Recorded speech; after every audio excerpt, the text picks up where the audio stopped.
नमस्कार, आप देख रहे हैं हेडलाइंस न्यूज। दिन भर की ताज़ा खबरों के लिए अभी सब्सक्राइब करें, साथ में बेल आइकन भी प्रेस कर लें। खबरों में आगे बढ़ने से पहले वीडियो को लाइक जरूर करें और अपने दोस्तों के साथ ज्यादा से ज्यादा शेयर करें। और आप किस राज्य शहर से न्यूज को देख रहे हैं, कमेंट में जरूर लिखें।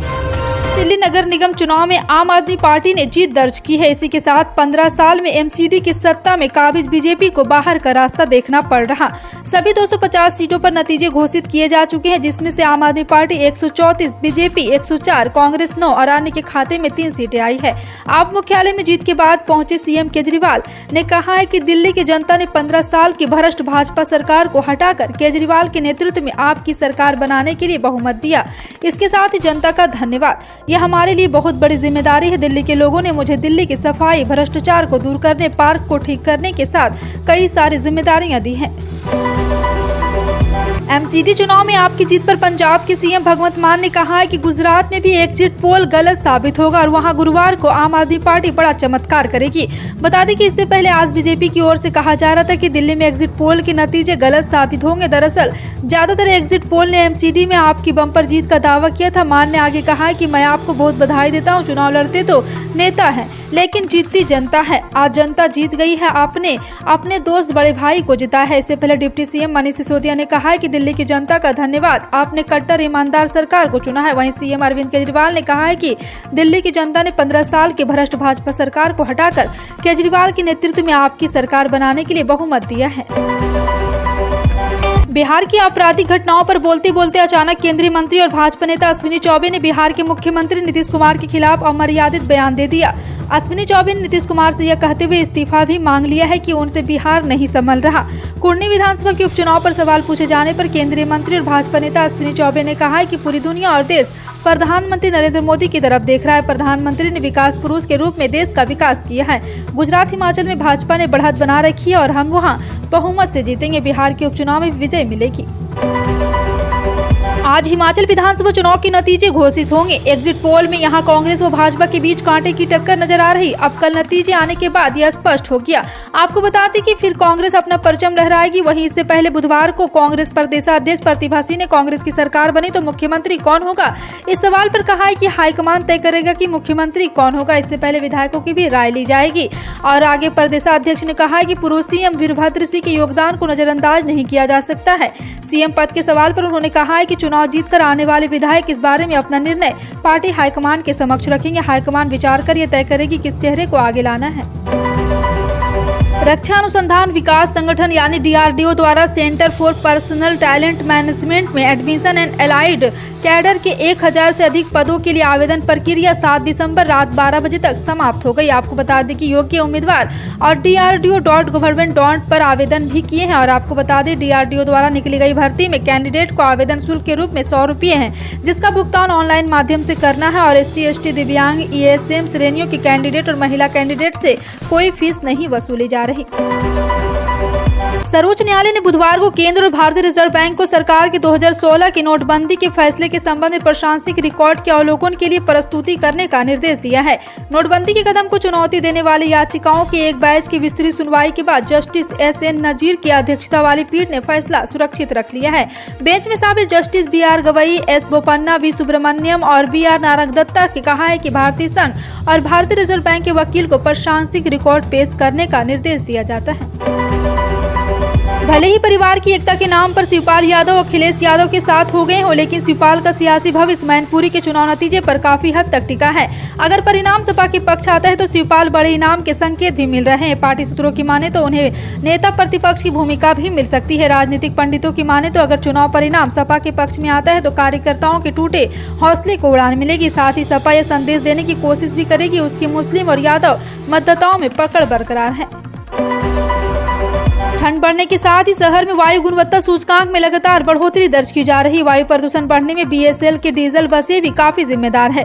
वर्तमान में शहर के 18 रूटों पर 361 बसें दौड़ रही है, जिनमें से 291 डीजल वाली है। जानकारों का कहना है कि उनके कारण वातावरण में प्रदूषण बढ़ता है, जिसका असर ठंड के दिनों में काफी दिखाई देता है। डीजल वाली इन बसों की जगह CNG बसों को चलाने की बात कही गई थी, जिसकी शुरुआत कर दी गई है, लेकिन BSL व निगम के अनुसार शहर में ये डीजल बसें 2030 तक दौड़ती रहेगी।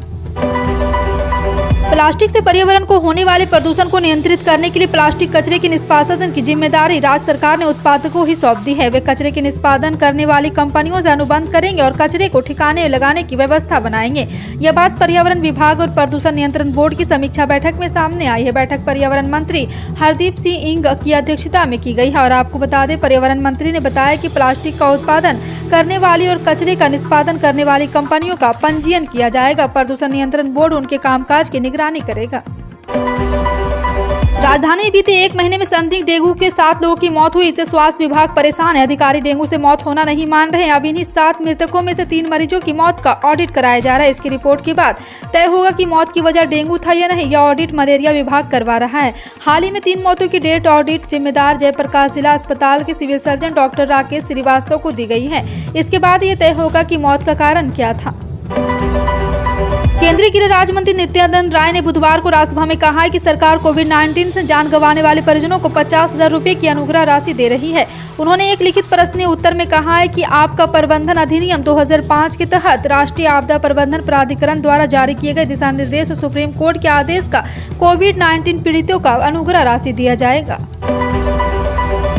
महाराष्ट्र और कर्नाटक के बीच बढ़ते सीमा विवाद को देखते हुए महाराष्ट्र राज्य सड़क परिवहन विभाग ने कर्नाटक के लिए बस सेवा निलंबित कर दी है।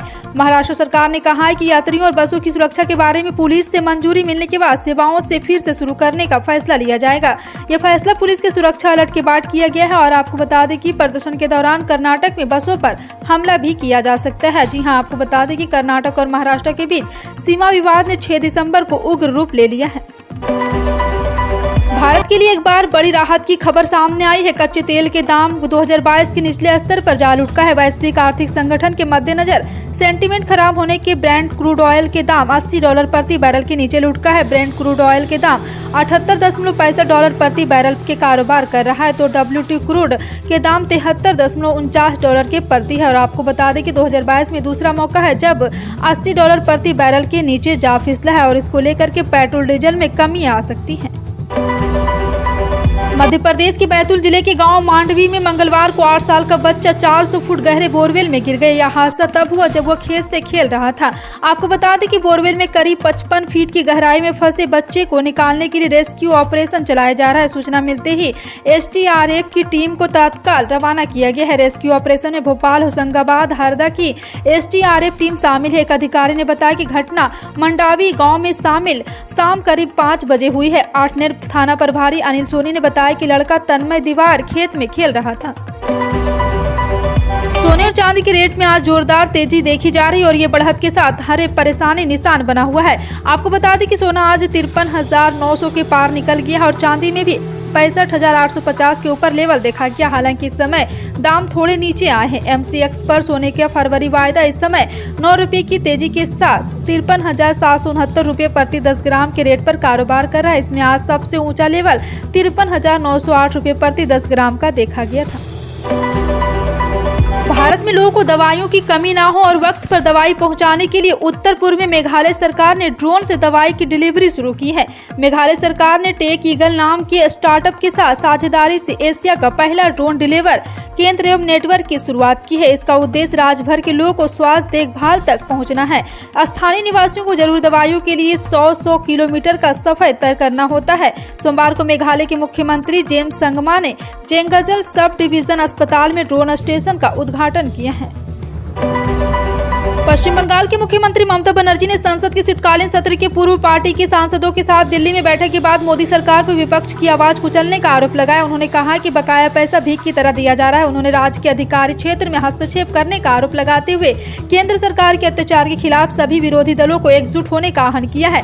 उन्होंने कहा कि केंद्र सरकार के अत्याचार के खिलाफ उनकी पार्टी विरोधी दलों के साथ सहयोग करेगी और यदि विरोधी पार्टियां भी चाहेगी तो उनकी पार्टी भी उनके साथ सहयोग करेगी। बता दें कि सीएम ममता बनर्जी ने बुधवार को दिल्ली दौरे के तीसरे दिन पार्टी के लोकसभा और राज्यसभा के सांसदों के साथ बैठक की। इस बैठक में संसद में पार्टी को रणनीति को लेकर चर्चा हुई है।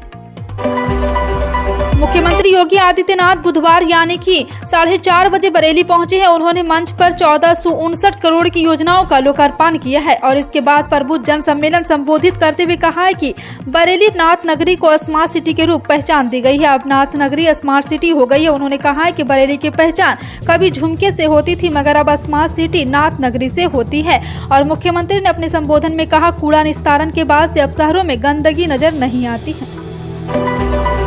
देश के अन्नदाता को पीएम किसान योजना के तहत मिलने वाली 13वीं किस्त का बेसब्री से इंतजार है। अच्छी खबर यह है कि लाभार्थियों के अकाउंट में पीएम किसान सम्मान निधि योजना के 2000 रुपये जल्द ही ट्रांसफर हो सकते हैं। रिपोर्ट के अनुसार जनवरी के पहले सप्ताह में किस्त डेबिट माध्यम से ट्रांसफर की जा सकती है, लेकिन जरा सी गलती किसानों को आर्थिक मदद से दूर हो सकती है। जी हाँ, अगर आप योजना का पात्र हैं और चाहते हैं कि बिना किसी रुकावट के खाते में किसान योजना के पैसे आ जाए तो तत्काल KYC अपडेट जरूर करवा लें। और अच्छी बात यह है कि सरकार ने इसके लिए लास्ट डेट की बाध्यता को खत्म कर दिया है। इन सभी खबरों पर क्या कहना है कमेंट सेक्शन में टाइप करके जरूर बताएं। इसी तरह की पल पल की अपडेट जानने के लिए जुड़े रहें आप अपने हेडलाइंस न्यूज के साथ। मिलते हैं अगली बड़ी खबर में, तब तक के लिए जय हिंद।